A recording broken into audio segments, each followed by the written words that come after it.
Bonsoir les amis. Je vous avais dit que j'allais préparer de nouvelles stratégies pour vous. Donc, je vois que dans le groupe actuellement, on a un problème pour prendre des trades. C'est bon. Je pense que c'est parce que je n'ai pas fait le volet stratégie. Parce que j'avais dit l'analyse parfaite pour trading. Ça, c'est totalement vrai. L'analyse, en fait, c'est comme dans tout ce qu'on vend, hein, que ce soit en SVT, dans les jeux vidéo qu'on joue, ou encore même à l'école, hein, on analyse d'abord une matière, ou bien on analyse d'abord quelque chose et puis après on interprète. Maintenant, pour trouver des solutions, c'est ça qu'on appelle la stratégie. Comment on va trouver des solutions, quoi. Donc, c'est un peu comme ça dans le trading. Donc, d'abord, j'aimerais d'abord remercier tous ceux qui ont participé à ce projet-là. Bon, c'est vrai que je n'ai pas vraiment le temps, mais selon moi, c'est la meilleure des choses que vous allez faire en fait, parce que vous allez apprendre vraiment à travailler. Parce que là, on est en réel, je vois un peu les sentiments. C'est un peu le réel, c'est comme ça que ça se passe. On panique un peu, on a peur de prendre le trade, pas peur de perdre, alors qu'après, ça explose son pips, on est découragé. Donc là, ça vous apprend quelque chose que je ne pourrais pas mieux vous apprendre. Donc, même si je dis ça dans la bouche, là, c'est en vivant ça que vous allez connaître la chose en fait. C'est ça qu'on appelle la psychologie du trader. Donc, la psychologie du trader, c'est un peu ça. C'est ce que vous êtes en train de vivre actuellement. La peur de prendre des trades, chercher des confirmations qui n'existent pas pour prendre un trade, hésiter, avoir peur de perdre, être découragé, après être super content. Bon, ça, c'est vous, vous allez apprendre à gérer ça en vous avoir, avec vos propres émotions. C'est comme ça. C'est la psychologie du trader. Là, je ne peux pas vous apprendre ça en fait. Il faut le vivre et puis il faut le surmonter. Et c'est la plus grande étape. Donc, ceux qui se donnent à fond dans le groupe et qui ont vraiment participé, bon, la cotisation des 5 000 là, c'est rien. C'est le fait de participer, c'est ça qui est important. Parce que quand tu participes, tu apprends. Et il y a déjà des personnes qui participent et ils commencent vraiment à savoir ce que c'est que la psychologie, en fait, avec ce que je viens d'expliquer. Donc, vraiment, merci à vous. Donc, je vous avais dit que j'allais vous montrer une ou deux stratégies. Bon, finalement, je vais vous montrer deux stratégies. Deux de mes trois stratégies. Mais la troisième, là, sûrement que vous connaissez déjà. Mais les stratégies que j'utilise, je ne les ai pas inventées comme ça. Ce sont des stratégies qui existent. Je les ai perfectionnées seulement en fonction de moi. Et vous aussi, vous allez perfectionner en fonction de vous. En fonction non seulement du type de trading que vous voulez faire, et aussi en fonction de votre comportement. Tout ça, la psychologie du travail. Donc, pour montrer la nécessité d'avoir une stratégie, c'est ce que je vous ai dit. Supposons par exemple que vous êtes un chasseur, bon, un pêcheur, disons. Donc, un pêcheur, vous allez chercher un lac, vous allez analyser les différents poissons qu'il y a dedans, vous allez savoir où sont les poissons, euh, vous allez voir le comportement des poissons aussi. Peut-être que, je sais pas, à midi, ils vont dans un endroit ou bien dans un autre, etc. Ça, c'est l'analyse. Et en fonction de ça, vous pouvez prédire ce qui va se passer sur le marché. C'est pour ça que vous pouvez travailler avec. Mais la stratégie, c'est quoi? C'est comment vous allez faire pour attraper les poissons. Parce que c'est notre objectif, en fait. Donc, comment vous allez faire pour attraper les poissons? C'est que quelqu'un va me dire, avoir une canne à pêche, avoir un filet, etc. Et là, ça fait intervenir la notion d'outil. Donc, la stratégie, ça fait appel à des outils. Donc, il faut avoir des outils pour pouvoir traîner. Donc, des outils, je vous ai déjà donné des outils. Bon, des outils ou bien des connaissances, hein. Les connaissances, c'est dans les vidéos. Donc, ceux qui disent je comprends pas, excusez-moi. Ceux qui disent je comprends pas les, les termes que vous employez dans le groupe, tout ça là. J'ai pris tout mon temps pour expliquer ça dans les vidéos. Si vous ne regardez pas, vous n'allez pas en sortir. Donc, partez regarder les vidéos là, c'est très important. Moi, en tout cas, j'aurais aimé savoir ça il y a 2 ans. Donc, comme je vous ai dit, comment on va attraper les poissons? On va utiliser des outils comme filet, canne à pêche, ou bien, je sais pas, pour les, pour les plus cruels. Vous allez utiliser les tasers en jet dans l'eau, c'est l'électricité de courant. Donc, c'est un peu ça. Vous allez devoir trouver comment attraper les poissons. Et comment attraper les poissons, chacun a ses outils. Puisque vous savez maintenant où est-ce que les poissons sont, vous avez besoin de savoir comment je vais les attraper. Et il faut avoir des outils. Et puis, il faut savoir utiliser ces outils. Voilà. Quelqu'un qui prend un canne à pêche, je sais pas, pour attraper les poissons comme si c'était filé en les... Bon, il veut attraper 5 poissons directement avec une canne à pêche. Il n'a rien compris. Quelqu'un ici qui veut attraper un poisson avec un filet, il n'a rien compris. Comme ça. Donc, il va falloir savoir aussi utiliser les différents. Samy Kabajlo aussi, c'est un bon trader. Que je connais. Donc, il va falloir aussi savoir utiliser ces outils. Donc, je vais vous montrer deux de mes stratégies. La première, c'est Bit de Market Maker. C'était créé par un gars qui s'appelle Steve Moore. Donc, je vais vous expliquer un peu l'histoire, mais avant ça, la deuxième stratégie sera le Sniper Entry. C'est une stratégie que j'aime beaucoup, mais bon, c'est pas la seule stratégie que j'utilise. Voilà, parce que comme vous le voyez, en fonction de nos analyses, on sait quelle ou quelle stratégie serait préférable. Et en fonction aussi du moment de la journée. Donc, c'est un peu ça. Si vous avez bien compris l'exemple du pêcheur, ça veut dire que vous avez compris le trading en général. Donc, Steve Moreau. Donc, Steve Moreau, il est venu créer ce qui s'appelle Beat the Market Maker. En français, ça veut dire comment battre, comment gagner les market makers. Les market makers, je vous ai dit, ce sont les banques, les institutions, en tout cas les grands organismes financiers qui font bouger les marchés. Donc, c'est eux qui vont essayer de nous piéger pour gagner notre argent, en fait. Donc, ce qu'il faut savoir, c'est que les brokers, en général, ils sont, disons, amis avec des market makers, des grandes banques, etc. Donc, quand on paie l'argent, ils rentrent directement dans les caisses de la banque. Donc, on s'affronte en quelque sorte. Donc, il faut savoir connaître son adversaire pour pouvoir gagner. C'est un peu la logique de Steve Moreau qui a créé Bit de Market Maker. Donc, Bit de Market Maker, ça vient d'abord d'une ancienne stratégie, c'est disons un peu obsolète. Donc, l'ancienne stratégie s'appelle London the Breakout Strategy. Donc, ça veut dire la stratégie de la cassure de Londres. Donc, ici, je vous avais expliqué ici la mécanique du mouvement. En gros, je venais de vous donner une stratégie qui s'appelle la cassure du range de Londres. Donc, on a dit que ce sont les market makers qui font bouger les marchés. Or, on sait que les market makers, ce sont des banques, ce sont des entreprises, ce sont des sociétés. Donc, il y a un moment de la journée où ils travaillent et un moment de la journée où ils ne travaillent pas. Et s'ils ne travaillent pas, ça implique quoi? Que les marchés n'ont pas bougé beaucoup parce que c'est eux qui font bouger les marchés. Et au moment où ils travaillent, les marchés vont bouger beaucoup parce que c'est eux qui font ça. Donc, la première stratégie, London the Breakout Strategy, c'est identifier les zones ou bien les moments de la journée où ces market makers ne travaillent pas et tracer un range. Puisque les marchés n'ont pas bougé beaucoup, on trace le range et attendre le moment où ils vont commencer à travailler et puis acheter ou bien vendre. Donc, voilà un truc ici, un range jaune. Dès qu'ils ont commencé à travailler, ouf, on a eu un rallye aussi. Donc, un rallye tout simplement. Maintenant, voilà un autre encore, ils étaient en train de dormir. Vous avez vu, ils sont montés rapidement. Ils ont cessé de travailler ici. Si vous regardez les ça correspond vraiment aux heures où ils ne travaillent pas, c'est-à-dire la nuit. Donc, il faut savoir que Londres et la Côte d'Ivoire ici, ils ont à peu près les mêmes heures. Donc, c'est pour ça que je ne convertis pas. Donc, voilà encore, ils ne travaillaient pas, ça fait un range. Ils ont commencé à travailler, c'est descendu au fur et à mesure. Donc, c'est le comportement des market makers que Steve Moreau a regardé pour créer ses stratégies. Et même celui qui a créé ces stratégies, je ne connais pas son nom. Donc, c'est sur lui que Steve Moreau a regardé pour faire sa stratégie. Steve Moreau, il a remarqué que quoi? cette stratégie-là a commencé à ne pas fonctionner dès que les market makers ont commencé à voir.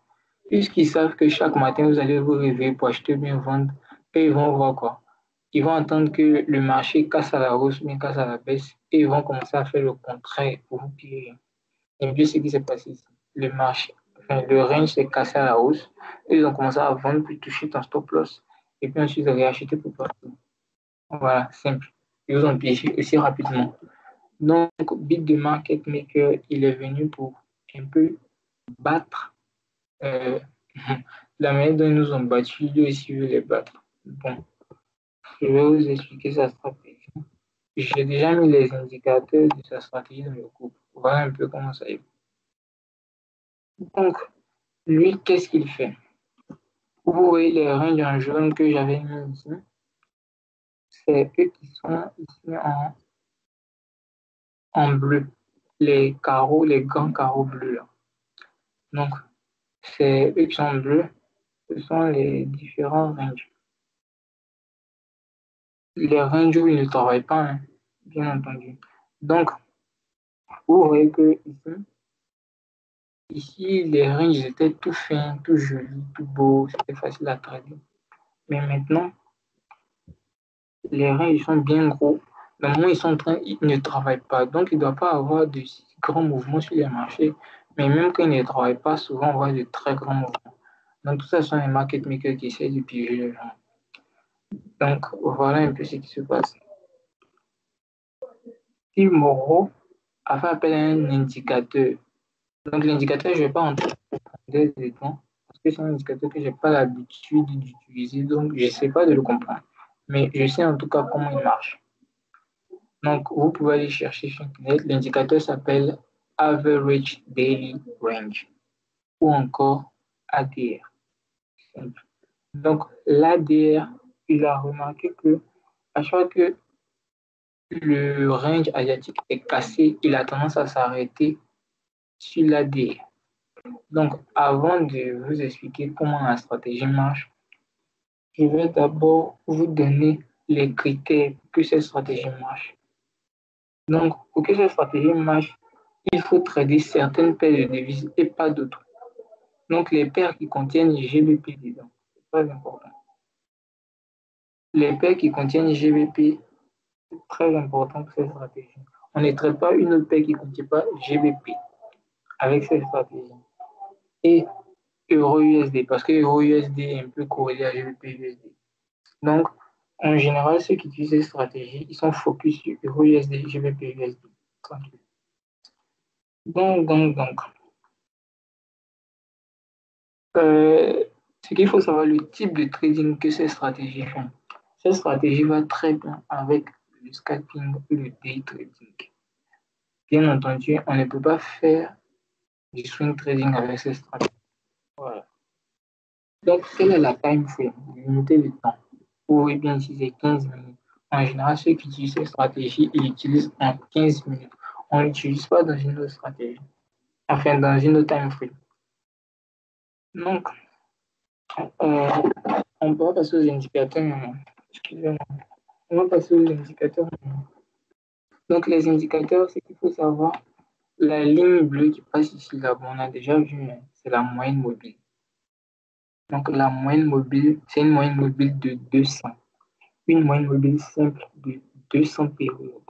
Ça, c'est très important. Moyenne mobile simple de 200 périodes. C'est le premier indicateur qu'il faut avoir avec cette stratégie. Deuxième indicateur que je vous ai donné, c'est l'Average Daily Range, ADR. Ensuite, l'autre indicateur qu'il faut avoir, c'est, comment on appelle ça, les horaires de bourse. Donc ici, ça montre l'heure de la bourse japonaise. Donc, qu'est-ce qui s'est passé pendant la session japonaise? Orange, ça montre ce qui s'est passé à la session de New York. Maintenant, les petits carreaux bleus que vous voyez, ça représente, ça représente l'ouverture de la bourse de Londres. L'ouverture de la bourse de Londres. Donc, il faut connaître les différents éléments. Maintenant, les pointillés que vous voyez, ce sont les différents plus hauts et plus bas des jours précédents. Donc, ce qu'il faut savoir, c'est que chaque average daily range, comme on dit daily range, c'est-à-dire la moyenne de range journalière. Donc, à chaque fois que ça forme un nouveau daily range, ça veut dire qu'on est sur un nouveau jour. Donc, le jour précédent, qu'est-ce qui s'est passé? Le plus bas était ici. Le plus haut était ici. Donc, voilà, les tirets du jour précédent, les tirets sont venus ici. Et les tirets sont venus ici. Pourquoi? Parce que les tirets sont, comme j'ai dit, les différents plus haut et plus bas des jours précédents. D'accord. Une fois que vous avez ça maintenant, voici un indicateur. Cet indicateur, je l'apprécie bien parce que il, il fusionne trois indicateurs que j'aime bien. C'est un peu le nec plus ultra des indicateurs. Il est très bon. Je vous ai donné. Il fusionne à la fois le RSI, il fusionne aussi les bandes de Bollinger et il fusionne aussi une moyenne mobile. Donc, moyenne mobile, bande de Bollinger, RSI. Ces trois se trouvent directement dans cet indicateur que vous voyez en bas. Comment il fonctionne? C'est que quand la bougie, enfin, quand la ligne rouge là, sort du ring, enfin, sort des bandes de Bollinger et qu'on est sur une zone de support bien de résistance, le prix a tendance à se retourner. Maintenant, quand il va couper, comment je vais dire ça? Comment on appelle ce truc-là? Quand il va couper la ligne qui est à l'intérieur des bandes de Bollinger, la ligne principale des bandes de Bollinger, ça va confirmer un achat ou bien une vente. Donc, ça donne un signal d'achat ou bien de vente. Donc, quand il sort comme ça des bandes de Bollinger, on appelle ça tête de requin. Tête de requin, mais que le requin a oublié. Maintenant, quand il va couper la ligne principale des bandes de Bollinger, c'est une confirmation d'achat ou bien de vente. Donc, en général, les traders agressifs, qu'est-ce qu'ils vont faire? Dès que la ligne rouge sort et commence à rentrer, ils vont commencer à acheter ou bien à vendre. Et quand ça va couper ici, ils vont prendre un autre trade encore. Voilà. Donc, c'est un peu comme ça que ça marche, cet indicateur. Et il est très puissant quand tu la lis avec des zones de support et de résistance. Ou bien, dans ce cas, avec l'ADR. Donc, puisque maintenant on sait comment, on connaît tous les indicateurs qui sont sur cette stratégie, comment ça marche alors? Donc, pour les stratégies, c'est ça. En fait, les stratégies, qu'est-ce qu'il faut faire pour être rigoureux, être constant, être discipliné avec une stratégie? Ce que je vais vous demander, prenez une feuille. Vous notez exactement ce que je dis et vous mettez en face de chaque condition deux cases. La première case, c'est oui, la première case, c'est non. Quand vous arrivez devant votre graphique, vous mettez la feuille devant vous. Une fois que vous voyez une opportunité, vous essayez de regarder les conditions. Première condition, est-ce que ça respecte oui ou non? Deuxième condition, est-ce que ça respecte oui ou non? Etc. Si ça respecte la majorité des conditions, par exemple 7 sur 10 comme ça les conditions, vous prenez le trade.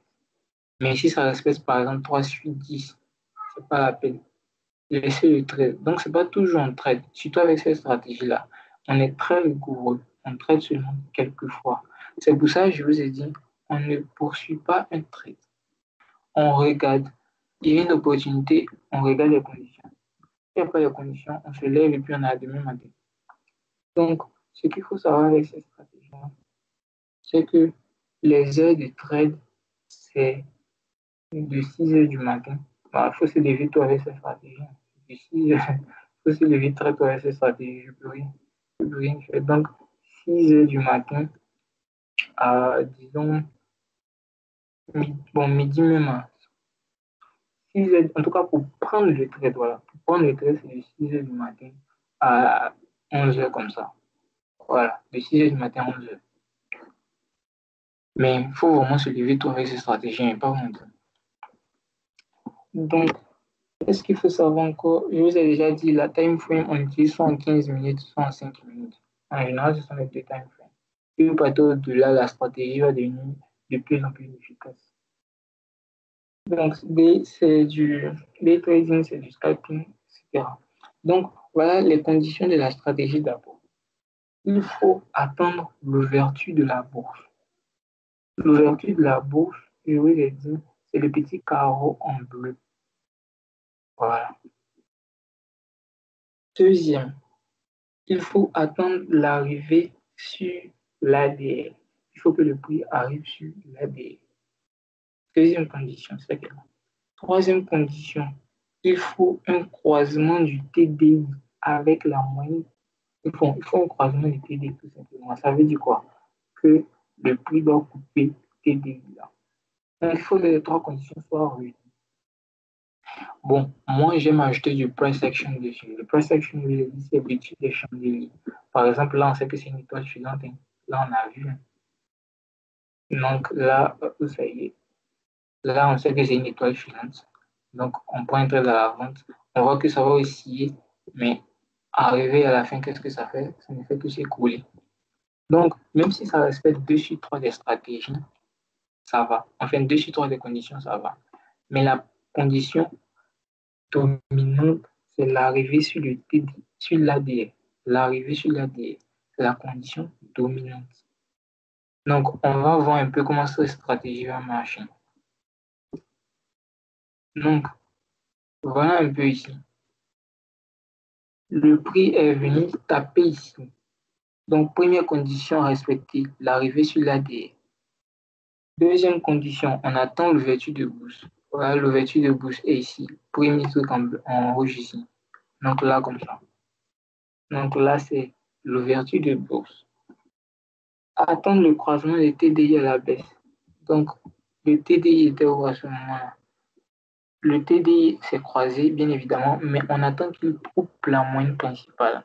Il a coupé la moyenne principale ici. On pourrait prendre notre trade ici. On mettait notre stop loss tout en haut là-bas, même si c'était beaucoup. En général, avec cette stratégie, on met le stop loss derrière l'ADR. Voilà, derrière l'ADR, c'est parfait.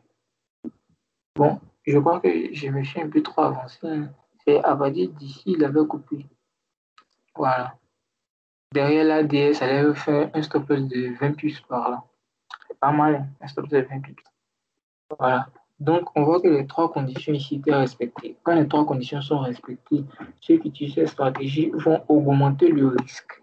C'est-à-dire, s'ils misaient par exemple 2 dollars sur trade, ils vont miser 5 dollars par exemple, parce que les trois conditions sont respectées. Et qu'est-ce qu'ils avaient fait? Regardez, on obtient jusqu'à 65 pips. C'est bon. Maintenant, comment je sais que je dois m'arrêter ici? Ça, c'est une condition pour fermer le trade. Donc, pour fermer le trade, soit on arrive sur le deuxième ADR, c'est-à-dire tout en bas ici, soit on arrive sur un pointillé, c'est-à-dire ici, ah, vous voyez un pointillé, soit on arrive sur la moyenne mobile 200. Vous voyez bien que dès que le prix est arrivé sur la moyenne mobile 200, il a hésité avant qu'elle ait remonté. Il est revenu encore ici, il est tombé, il a hésité, il est remonté. Donc là, il faut arrêter. Il faut couper les trades. Donc, comme je vous ai dit ici, quand ça va arriver sur les trois éléments que je vous ai cités, c'est-à-dire les pointillés, la moyenne mobile 200 ou bien le deuxième ADR, il faut regarder le price action. Est-ce que le prix hésite quand ça arrive dessus? Donc, ici, on aurait pu couper le trade. Ici. Parce que le prix a cassé, il est revenu. Quand il a essayé de revenir à la baisse, il a hésité. Mais pourquoi on allait laisser notre trade continuer? Parce que quand il est revenu ici, il voulait monter. Mais après, il est redescendu. Ça veut dire qu'il y avait une pression des vendeurs pour descendre encore plus. Voilà, ça veut dire que les, les, les opérateurs économiques sur ce trade-là ne voulaient pas que le prix remonte. Donc c'est pour ça que c'est remonté et c'est redescendu violemment pour faire genre une étoile filante encore. Et le prix est descendu ici. Il a fait une étoile filante, il a moins de 200. Donc il faut pouvoir expliquer ce genre de choses pour prendre des trades. Et là c'était parfait parce qu'on avait une étoile filante.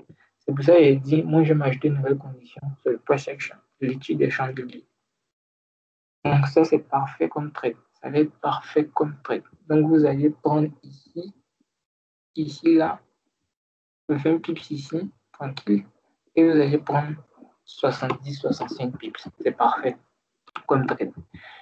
Une autre chose à savoir avec ça, c'est que le carreau orange, je vous ai dit que c'est l'ouverture, bon, c'est la plage horaire de la bourse américaine. Ce qu'il faut savoir, c'est que en général, sur ces deux paires de devises, USD, GBP, USD, quand on attend, enfin, quand on atteint ces trucs-là, quand on atteint l'ouverture de la bourse américaine, le prix a tendance à se retourner. Ça, c'est un fait. Mais ça se réalise peut-être 70% des cas. Mais c'est pas pour autant que vous n'avez pas laissé le trade. Donc, les conditions de stopper son trade, je vous l'ai dit, tiret, moyenne mobile et ADR, le second ADR. Donc, voilà encore une stratégie. On voit qu'il était déjà sur l'ADR. Donc, il a respecté la première condition. Deuxième, on a attendu l'ouverture de la bourse. OK. Troisième, ça devait être coupure. Donc, on voit qu'il était déjà en bas. Donc, on pouvait vendre. On pouvait vendre ici le price action. Bon, on voit qu'on est dans un range, mais pas grave. On prend le trade comme ça. Donc, si les trois conditions sont respectées, il n'y a pas de raison qu'on ne prenne pas les trois, enfin qu'on ne prenne pas le trade.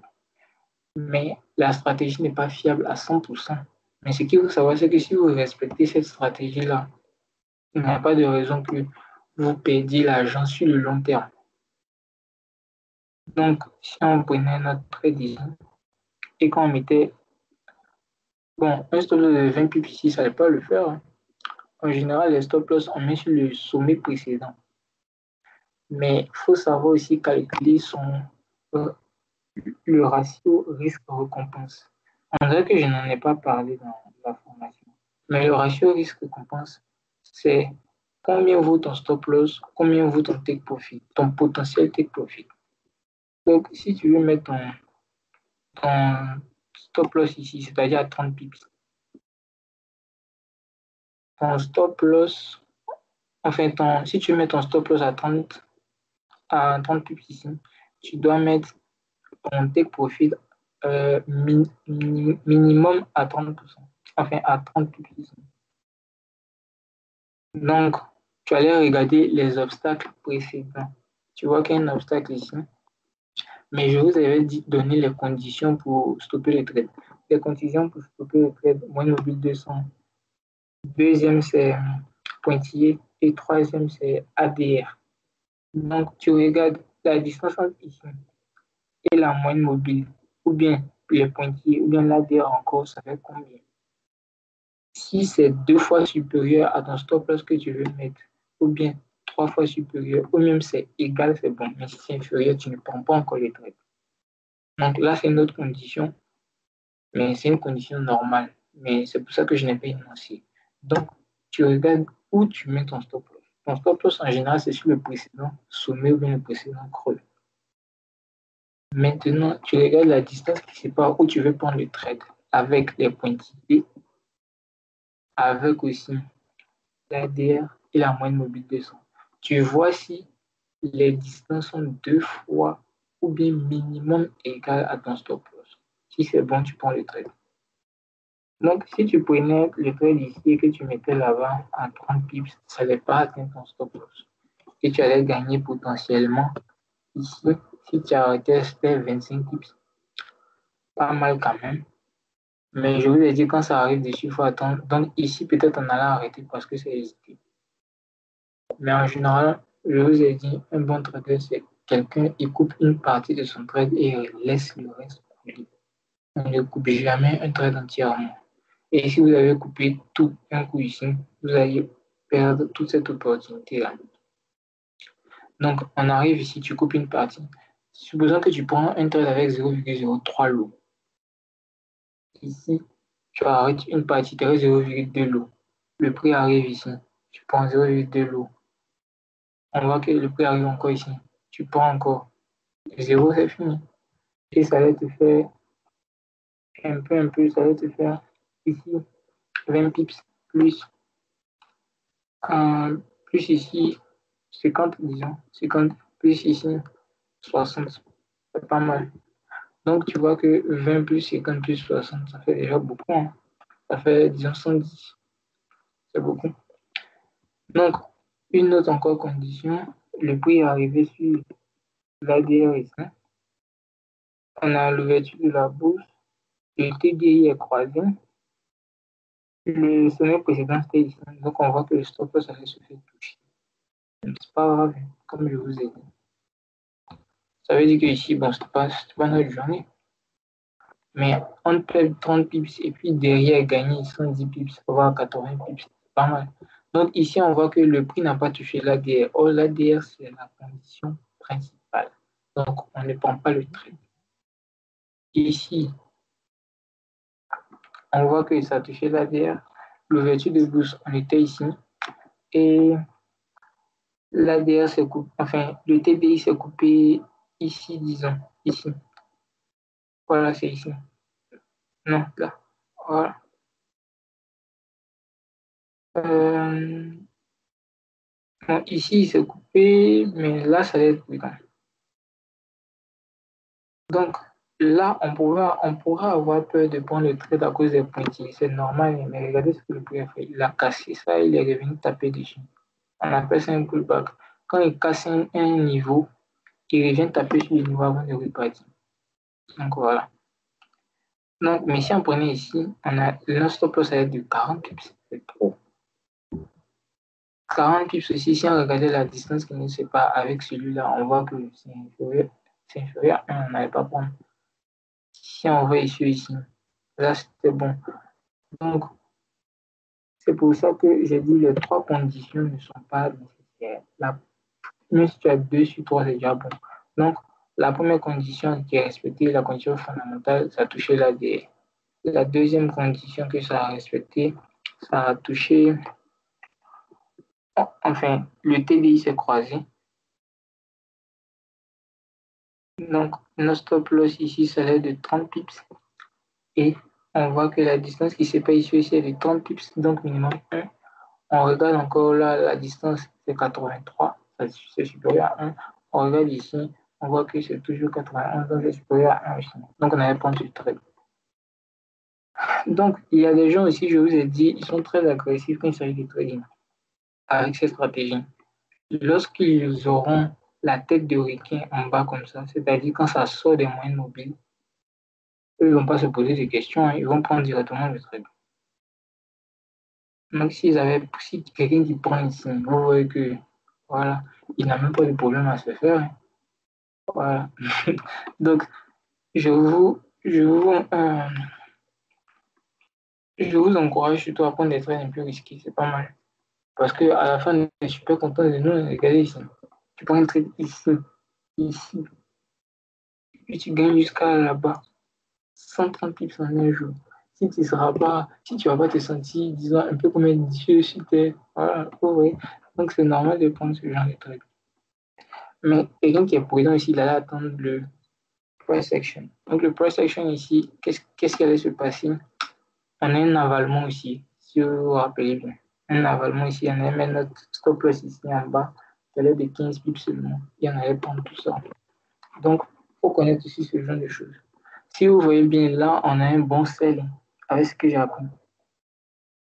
On a atteint l'ADR et le TDI s'est coupé. Même si on n'a pas l'ouverture de la bourse, on a 2 sur 3. Et la condition fondamentale est respectée.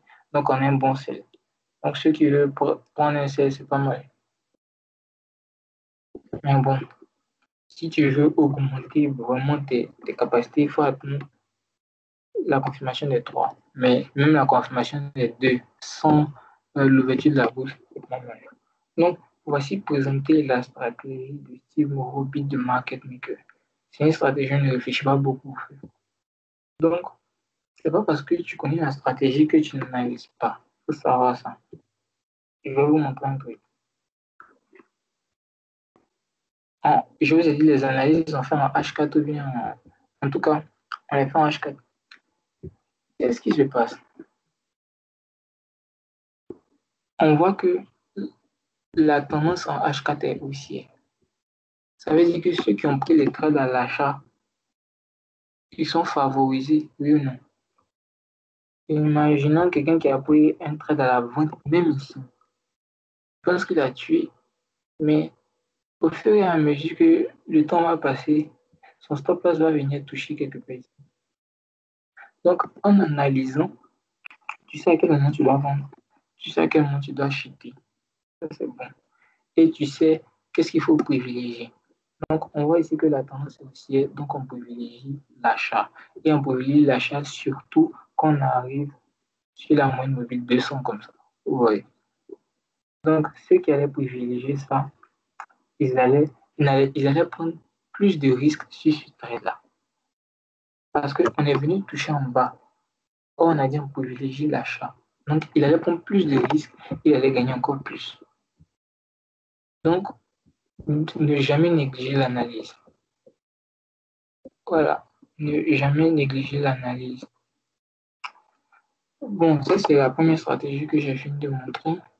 La deuxième stratégie, ça vient de la psychologie, enfin, de l'analyse comportementale. Donc, comme je vous ai dit, c'est la stratégie, hein. Enfin, l'information, hum, dans la formation, je vous ai parlé de l'analyse comportementale. Voilà, l'analyse comportementale, niveau psychologique et support résistance. Je vous avais donné ici quelques éléments. J'ai dit, par exemple, s'il pleut quelque part, bon, si un jour, la femme de votre quartier vend toujours au Gaba, maintenant, un jour, il a plu, elle n'est pas venue. Deux jours, il a plu, elle n'est pas venue. Troisième fois, s'il pleut, est-ce que tu vas aller regarder là-haut encore? Vous tous m'avez répondu non. Ça veut dire que quand il pleut, elles ne vont pas Gaba. C'est simple. Et c'est comme ça on a l'habitude de réfléchir. Et même sur les marchés, les gens réfléchissent comme ça. C'est-à-dire, où le prix s'est arrêté la première fois. Si on arrive là-bas encore, qu'est-ce qui va se passer? Il va s'arrêter. Donc, c'est un peu comme ça que ça marche. Ça, c'est la psychologie, c'est le comportement humain. Donc, c'est un peu comme ça qu'on réagit. Et cette stratégie-là le montre bien. Et je vous avais dit ici que ce sont les supports de résistance, c'est-à-dire où le prix a tendance à se renverser à chaque fois. On a vu aussi les chiffres ronds. Les chiffres ronds, on a dit que c'est très important. Et on voit ici encore, parce que j'ai mis dans la stratégie, les plus hauts et les plus bas des grandes unités de temps. Regardez ici, j'avais dit que ce qui était en rouge, c'était le daily, ce qui était en violet, c'était la semaine, et ce qui était en bleu, c'était le mois. Imaginez le prix arrivé ici, le mois. Quelqu'un qui a acheté ici, le prix ne va plus revenir ici encore. Donc, ça, c'est une super stratégie. Et c'est celle qu'on va voir maintenant. Donc, ici, on joue, on voit que si on vendait, si on gagnait un peu. Si on vend, on gagne. Si on vend, on gagne. Si on vend, on gagne. Si on gagne, etc. En semaine ici, si on vendait, on gagnait. Si on vendait, on gagnait. Si on vendait, on gagnait. Si on vendait aussi ici, on gagnait. Et ici. Donc, c'est une manière de voir toujours le trading dans un range. Et c'est pas mal cette stratégie. C'est pour ça que j'ai voulu vous montrer cette stratégie. Donc, on va aller sur NZD USD. Donc, voilà une stratégie ici. On va d'abord montrer les différents éléments de la stratégie.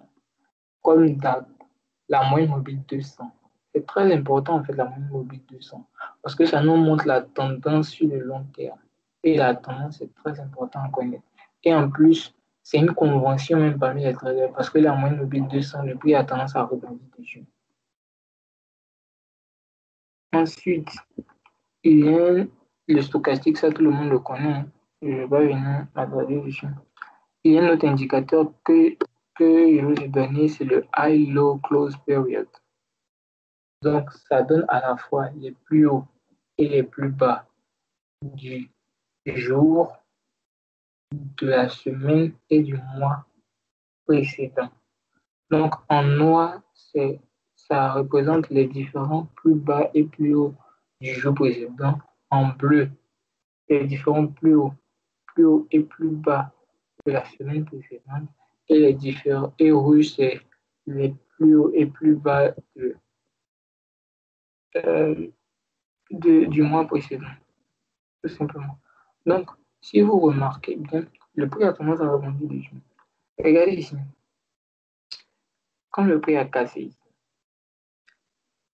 il est revenu taper jusqu'ici, sur le plus bas de la semaine précédente. Et qu'est-ce qu'il a fait? Il est remonté tranquille, 80 pips, sans réfléchir. Et il est revenu taper sur le mois, sur le plus haut du mois. Il est redescendu encore, tranquille, 50 pips. Donc, cette stratégie-là, elle est très intéressante. Mais maintenant, on va voir les différents critères de cette stratégie. Donc, ce qu'il faut savoir avec cette stratégie, c'est qu'elle peut s'appliquer sur toutes les paires de devises. Le type de trading, ça prend tout en compte. Si tu veux faire du scalping, tu descends sur du M5, ou bien du M1, ou bien du M15. Si tu veux faire du day, tu vas sur du H1 ou bien du M30. Si tu veux faire du swing, tu vas sur du H4 ou bien du day. Donc voilà. Voilà. Donc, quelqu'un qui fait du swing, qui a pris un trade ici, par exemple, parce qu'il a tapé ici, il a remonté. Voilà. Il allait se prendre 200 pips comme ça, en étant patient. 2 semaines comme ça, il se fait 200 pips. Donc, quelqu'un qui fait aussi du scalping, il n'allait pas se casser la tête. Le scalping, dès que ça vient toucher ici, il prend petit. Il prend petit. Dès que ça vient ici taper, il prend encore. Ça prend ici, il prend. Donc, vous voyez même que faire du scalping, c'est stratégie, c'est plus difficile. Et ici, il est pris ici. Et qu'il venait clôturer ici, mais ici. Bon, j'ai dit on clôture jamais totalement un trade. Oui.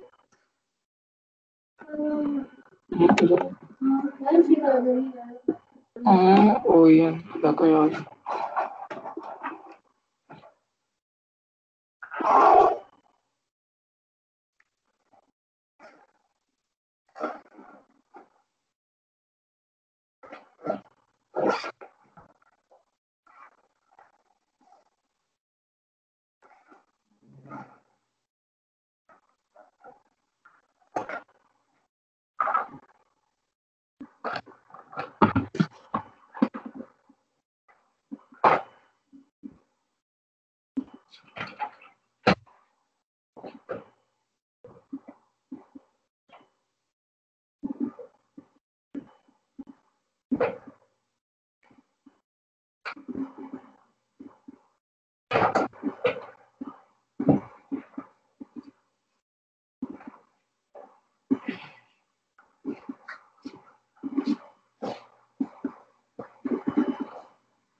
Ok, excusez-moi, là, j'ai trompé. Là, je disais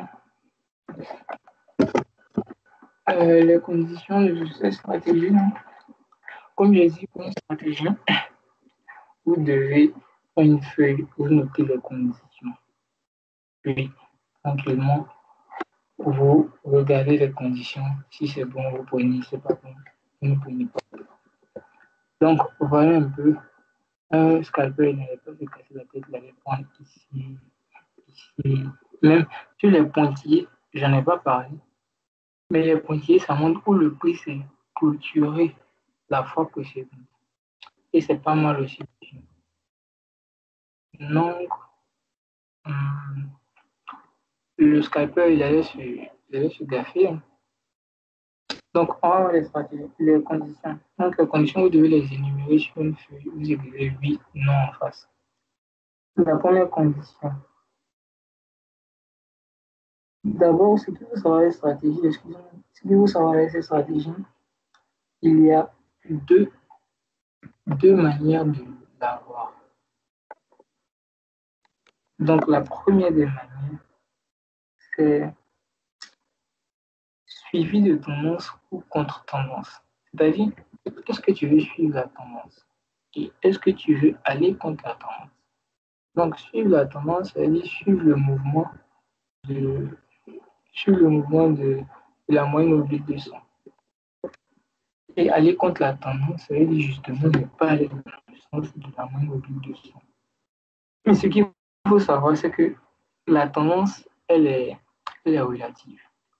La tendance en M5 peut être haussière et la tendance en H1 va être baissière.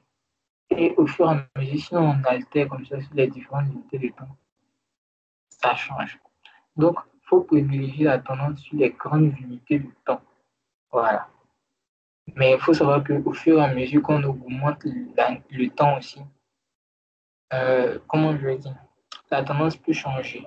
On peut avoir une tendance haussière comme une tendance baissière. Voilà. Donc, c'est ce que je voulais préciser sur la tendance. Donc, c'est pas parce que je dis sur la tendance, vous allez rester en M5, aller suivre la direction de la moyenne mobile. C'est pas ça. Donc, en cas de suivi de tendance, la première condition, c'est rebond sur la moyenne mobile.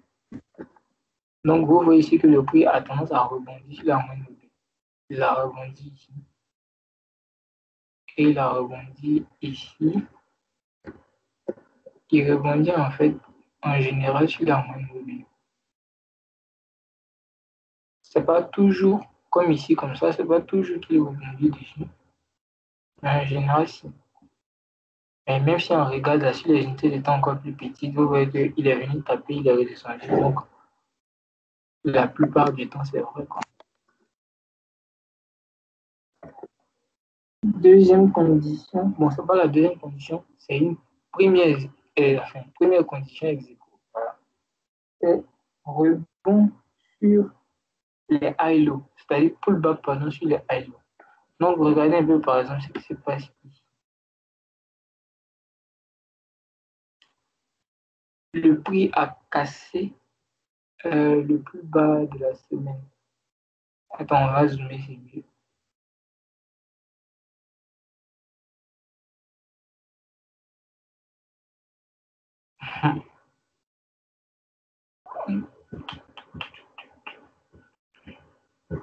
Voilà, ici. Excusez-moi, je cherche tout ça.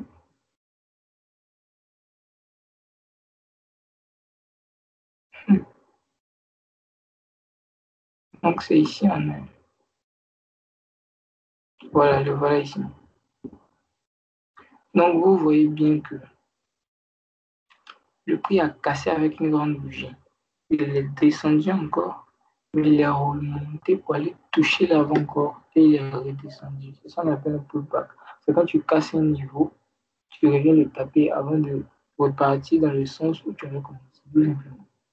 Donc, il a cassé, il est revenu taper dessus et il est redescendu. Donc, c'est un suivi de tendance, c'est très bon aussi pour un trade. Donc, première condition, ça rebondit sur la moyenne mobile. Deuxième condition, bon, première condition ex aequo, ça tape le plus bas. Voilà. Maintenant, deuxième condition, Quand on dit ex aequo, on dit troisième. C'est où tu veux. Donc, croisement stochastique. Croisement du stochastique. Donc, si vous voyez bien, quand on est arrivé en haut là, le stochastique s'est croisé ici. Voilà, ici.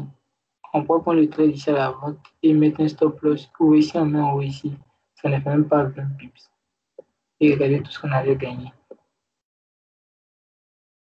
Ça ne fait même pas 20 pips si on le mettait au-dessus même du mois. Et regardez tout ce qu'on avait gagné. On avait gagné 125 pips. Donc, si on regarde le ratio risque-reward, c'est énorme. Ça fait 1,66.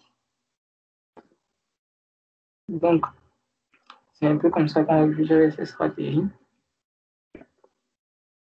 Ensuite, troisième, c'est chandelier. Le chandelier, le price action. Avec ces stratégies, c'est très, très intéressant d'utiliser le price action. Donc, le price action, ce sont les chandeliers.